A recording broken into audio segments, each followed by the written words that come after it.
And today we're reacting to the creepy effect of starvation to the mind. The output on this channel is about to start going up, y'all, and I'm gonna start giving y'all all types of different wild videos. This channel I'm seeing is the different things channel. But since the output is going up, y'all also gonna get the vids that you love. It seems like the nature ones, the street beefs videos, the freak out videos, you know what I'm saying? The growing up in this time period videos. I see the ones that are working. I'm gonna keep adding new ones, all leading to a larger output. So pull up to the Twitch, man. I stream every Monday, Wednesday, or Friday about 5 or 6 p.m. Let it. Starvation is a natural response when we become hungry. But what if the feeling of starvation lasted for a whole 6 months? In the 1940s, a group of healthy men underwent the ultimate hunger test. Why? For what? Why would I voluntarily succumb to starvation? Do you understand? If I don't eat for a full day, like if there's a full day, y'all ever been so hungry that you actually feel like you're gonna like vomit? Like you're just that hungry? I don't see how anybody could do this. Like, oh yeah, I can eat, but I just want to try it out. Like, it don't even make sense. As part of a study conducted at the University of Minnesota, surprisingly, the most challenging aspect of the study was not the period of starvation, but the subsequent refeeding phase. Even more disturbing were the effects on their mental state. Throughout the ordeal, they became utterly fixated on food to the point where it consumed their every thought. Some even descended into insanity, and one volunteer even harmed himself because he could no longer bear it. All of this was done in the name of aiding the millions of people who unwillingly starved during the war. What exactly transpired during this harrowing experiment? In the midst of World War II, where people all over Europe were starving, the US military wanted to find the best way to refeed them. So an experiment was conducted with the reason painted as they, the volunteers, starved so that others will be better fed. At the time, there was limited scientific knowledge about how to rehabilitate individuals who had suffered from severe malnutrition. And so Ansel Keys and his colleagues proposed a bold human experiment, subjecting volunteers to semi-starvation and then refeed them. For the study to push through, the first thing Keys needed were participants. But how do you get volunteers to participate in being hungry all the time? Surprisingly, the answer was as simple as sending out brochures with the thought-provoking question, "Will you starve so that others may be better fed?" This appeal resonated particularly with conscientious objectors, men who refused to take part in the war on the grounds of conscience. For them, it provided an alternative way to contribute without bearing arms. Okay, interesting.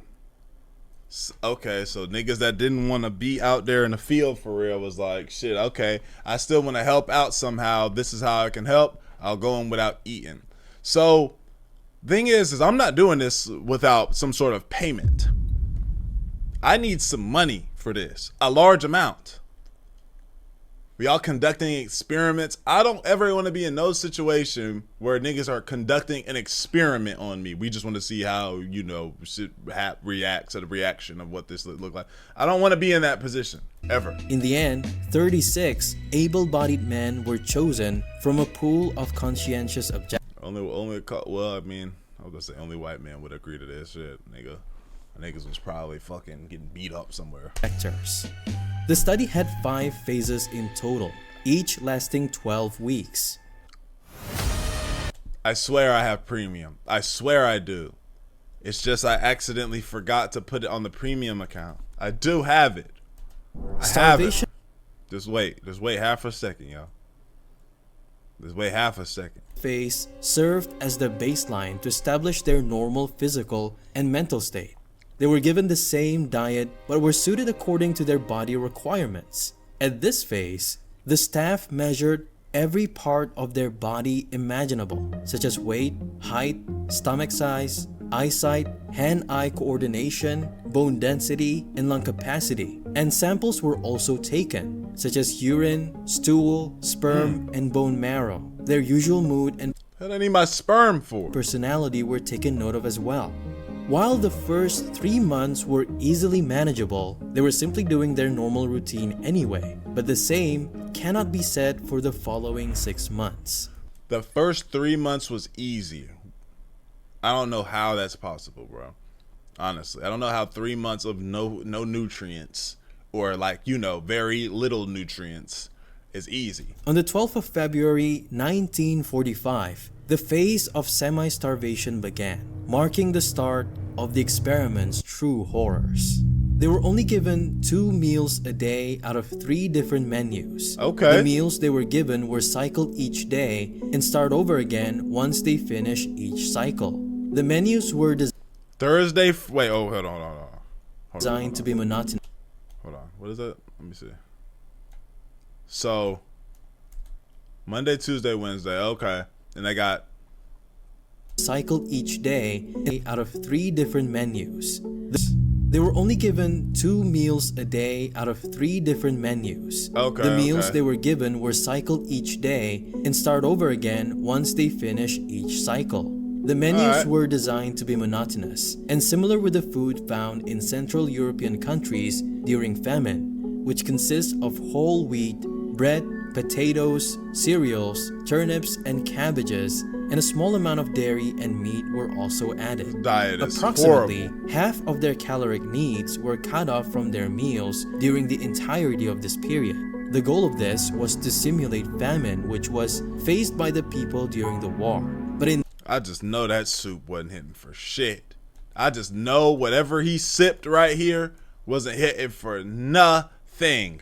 That was like drinking water with dirt in it. It didn't really have no type of taste, by the flavor. people during the war. But in this simulation, the participants were allowed to continue on with their usual routines. They maintained their regular jobs and activities as long as they did not interfere with the experiment. In the first few weeks, they still had a bit of energy to go along with their routine. But gradually, the simplest task became too much for them. Walking a flight of stairs became impossible without taking a break or two. Sitting straight became a pain, so they had to bring pillows everywhere they go to act as a cushion. Sitting straight started to hurt.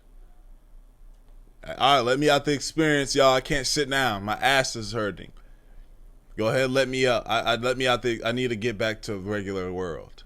I'm done. I don't want the experiment no more. And to add to their physical strain, they were also expected to walk approximately 22 miles and spend half an hour on a treadmill each week.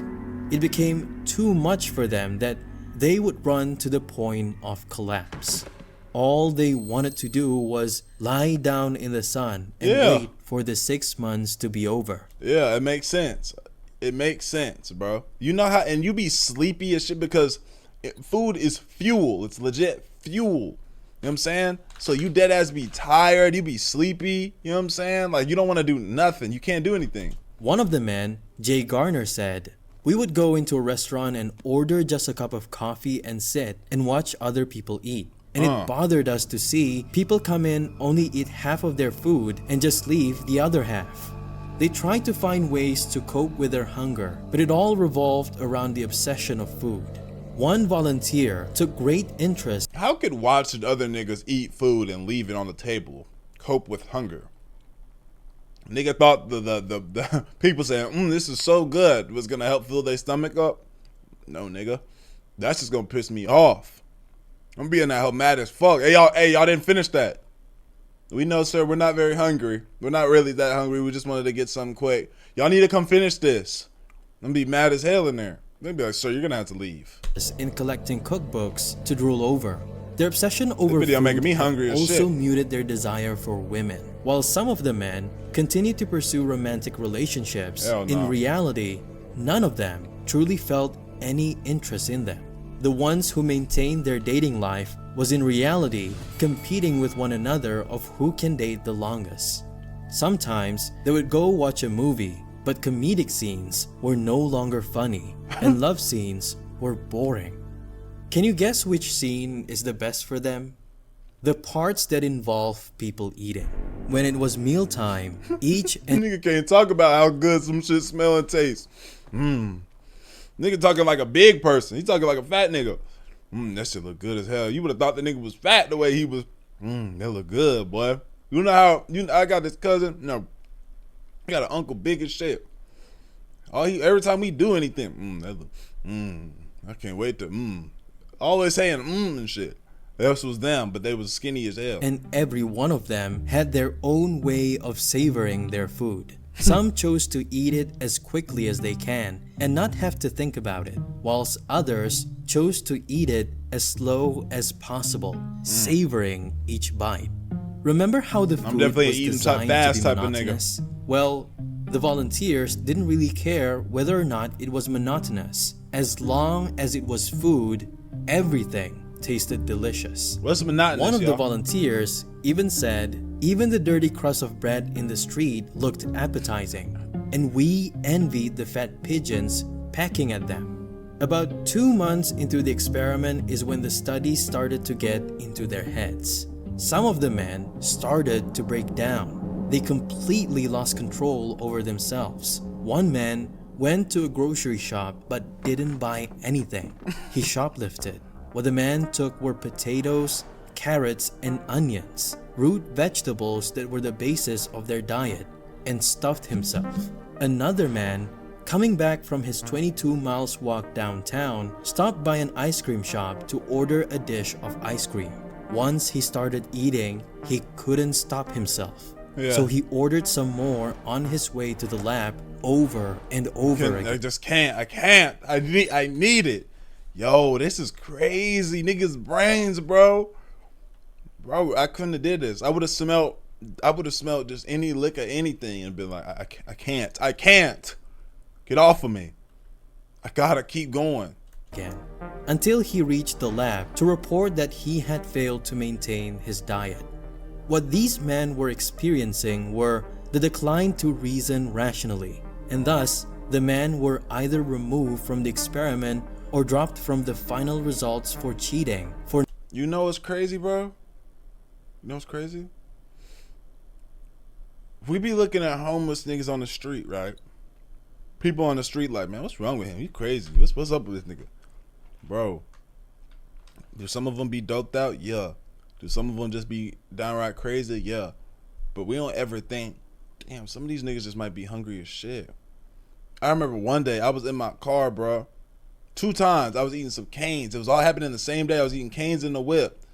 And a nigga, when he was asking for some money, he looked at me and he was like, the windows was up, so he was like look at me like, I was like, nah, I ain't got nothing. He was like, I said, I don't got nothing. And he was like he was disappointed in me. I said, bro, I got so mad. I said, watch out, bro. I was mad as shit. I said, go, watch out, go. Right after that, I'm eating the cans. At another stoplight, a homeless woman walked up straight to the door, straight on the door, with her stomach basically on the window. I turned and looked so fast. She just stand there for a second and she hurried up and walk off. I said, damn, whole time, niggas is crazy and mean and wild because they hungry and they in the heat. For not losing weight according to plan. Ever since then, the staff wouldn't let the volunteers walk on their own. They either had to walk with a partner or a staff member to keep each other accountable from losing control. No. Now, before we enter the most disturbing phase of the experiment, let's lighten up the mood a little bit, and let's get back to the starvation experiment.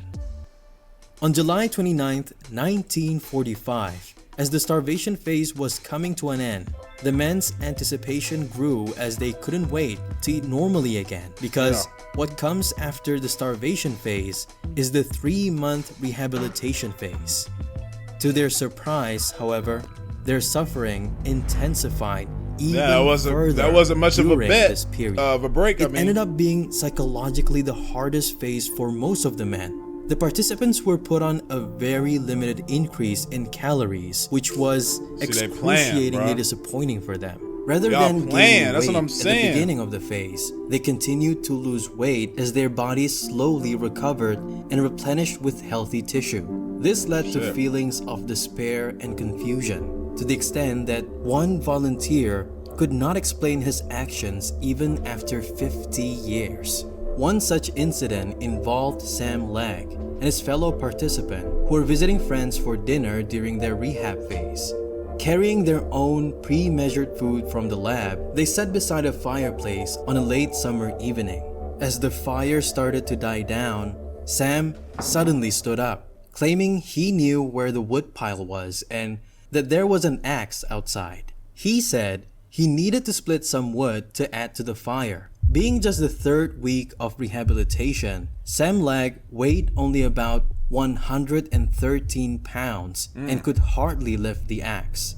And then, for whatever reason, he brought down the axe to his left hand, chopping away 3 of his fingers. I admit to being crazy mixed up at the time, Legg says many years later. The scientists referred to this as a severe case of semi-starvation neurosis. Immediately, he was sent to the hospital to get stitched up, and he remembered vividly the whole Nigga's so hungry, he just doing shit. Fuck it, I'll cut him off. And people like, what are you talking about? He's like, oh, I'm talking about the wood outside. I'm about to go get the wood, cut the wood off, cut the wood up.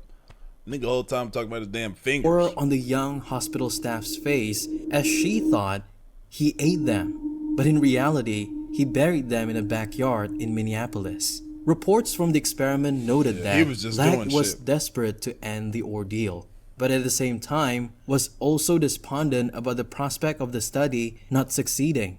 With his stitched up hand, Sam Legg went back to the lab and finished the experiment. Fuck And that now, experiment. we reach the final part. The men were finally allowed to eat whatever they wanted. They binged on food so heavily that they got sick.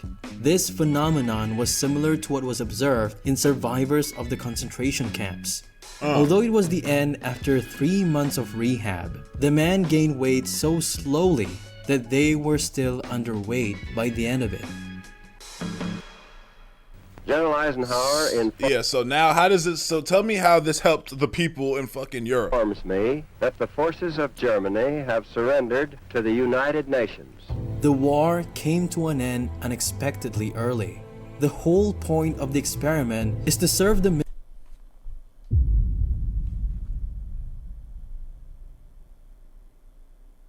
So how did we help? How did we end up helping? Y'all didn't hear? The war's over, man. Y'all did that for no reason. Y'all be easy though.